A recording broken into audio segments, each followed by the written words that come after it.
Well, here we are again. This is number 3, and this is about in the playground at Holy Cross Junior School. But we had a great time in the playground. I know there's sort of bullying, but we didn't have any of that. We used to play with stonies. Stonies are little glass alleys, or the posh people call them marbles. And you get them anywhere in St Helens, little green ones. But you get them in St Helens because it's the glass factory. Anyway, when we were playing marbles, the girls were next to us doing the skipping, and they had all these rhymes. They all got in a queue, and then they started swinging the rope around, and they were saying, all in to get the girls to see Cinderella girls. When I count 20, the rope must be empty. 1, 2, 3, and they all had to get in while the rope was spinning round, and when they started getting to 20, then they all had to get out as quick as they could. But there was one funny practice they had. I had this sort of fluffy pullover, and the girls for some reason would come round collecting fluff, and they went to different lads and they'd get the fluff on your pullover and made it into a big ball. It was great having all the girls around, but it was a disaster for your pullover. Sometimes when I went home, Mum says, what have you done with your pullover? But sometimes if you were standing nearby, the girls would call you in and they're skipping you, and you wouldn't know what's happening. I think it was this one. On the mountain stands a lady, who she is I do not know. All she wants is gold and silver, all she gets is a nice young man. And then they'd say, so call in my Tony dear, Tony dear, Tony dear. Call in my Tony dear while I go out to play. And you know what they do when they said, call in my Tony dear? They'd grab you, and then they'd pull you into the rope, and you had to be very careful because it was whizzing around your head.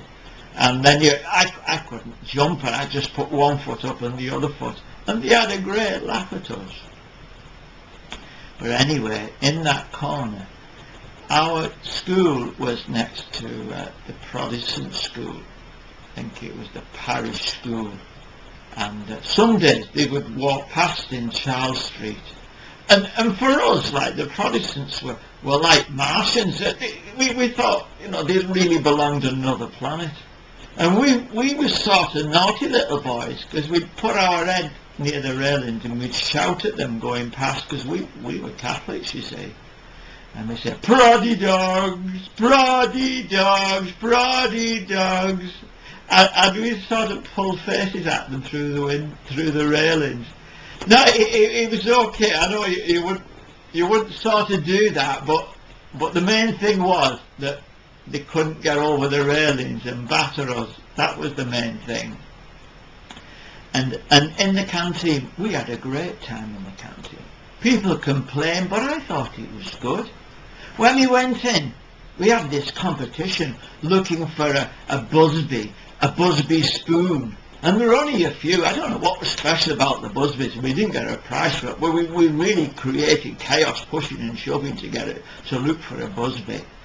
And then, I never remember what the dinners were, but I do remember what the desserts were. We had semolina and rice pudding. Now, I know it sounds awful, but it was all right. And what made it nice was they put a dab of jam in the middle of it, and then you get your spoon and you turn it round and turn it round till all the jam went through the semolina or the rice pudding. It was lovely then. It's funny how things have changed, because people would go yucky when they heard that. So anyway, those were some of our rhymes, and there was a few others I tell you, because we used to go home on the bus, and the bus was great. And there was a politician there by the name, in my time, of Hartely Shawcross. What a funny name, Hartley. I mean, why couldn't he have John or Peter or Billy? But Hartley, I've never even heard of an Hartley now. But anyway, he was a famous man. I think he became a Sir Hartely Shawcross.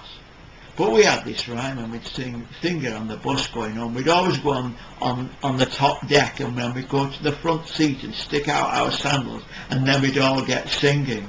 And I think this was it. Vote, vote, vote for Hartely Shawcross. He is the leader of the gang. If you do not vote for him, we will shove you in the bin, and you'll never see your mammy anymore. Yahoo! And we had a great laugh. But the bus conductor downstairs, he didn't always like it, because he'd shout up, "Hey, what are you doing up them stairs? If you don't behave yourself, I'll come up there in a minute and I'll give you a rattling." And we just laughed. But there was another song we sang on the bus. You see, like St Helens then was full of sort of Irish or half Irish, and my mum was sort of English, and my grandmother would talk about, she was sort of English, but my mum did Irish dancing, so she was sort of a bit Irish. And then my dad was sort of a bit Irish, because his mum and dad were Irish. It was all mixed up like that. But my mum's mum and dad, they lived up near Boundary Lane, and I didn't know this till recently. But they lived in a place called Greenbank, and they only called it Greenbank because all the Irish were there. It's funny that, isn't it? And that's where my grandmother Annie met my granddad Thomas, and then it went from there. But this is the song we got from them. We sang it on the bus because there was other sort of Irish lads and girls around. What was it? My mother and father was Irish, and I was Irish too. We bought a piano for two and a tanner, and that was Irish too. We took it to the painters to have it painted blue, but when it came back it was painted black, and that was Irish too. Yahoo! And then when you sing it, he'd shout up again, "I hope you're not getting on those seats up there. I told you to be quiet." And we would be a bit quiet, but we wouldn't be too quiet because we'd start again in a minute. Anyway, I'll see you next time, because next time I want to talk about when they tried to make us speak properly with a nice accent. Us St Helens people, it was funny really. Okay, I'll see you next time then. This is number 3, and we'll go on to number 4 next time about Holy Cross Junior School. About 60 years ago, which is a long time, you know.